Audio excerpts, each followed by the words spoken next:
السلام عليكم ورحمة الله وبركاته. من مطبخ أم يحيى، يسعد الله أيامكم. اليوم عندنا سلطة، بس السلطة مالتنا مكوناتها معدنوس، فرمته، بصل، طماطة، هنا الخلطة، هنا البجوز ومكدوس ولبنة.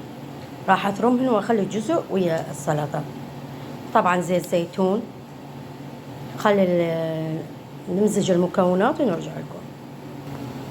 طبعا مزاجة المكدوس وجوز الهند وشوي اللبنة طلعت هيك، بس طعمها طيب كلش. خليت جزء بسيط منها كطعم ونكهة.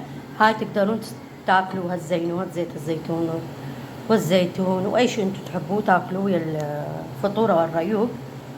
هنا حطيتها من نوب البجوز، فرم الطماطة، البصل. هسه راح اخلي زيت زيتون زين، وراح اخلي عندي اذا عندكم ليمون خليوه، انا ما عندي حاليا. راح اخلي تتبيله.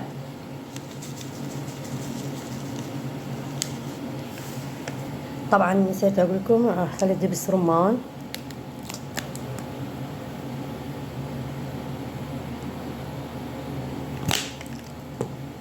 وهاي انتهت السلطه.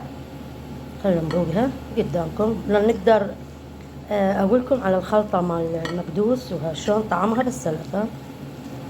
بسم الله، شوفوا هاي هي.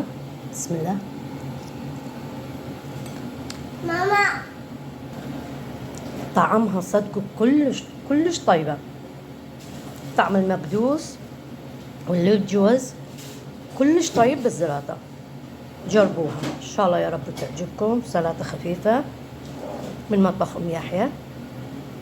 لا تنسونا من الاعجاب والمشاركه. في امان.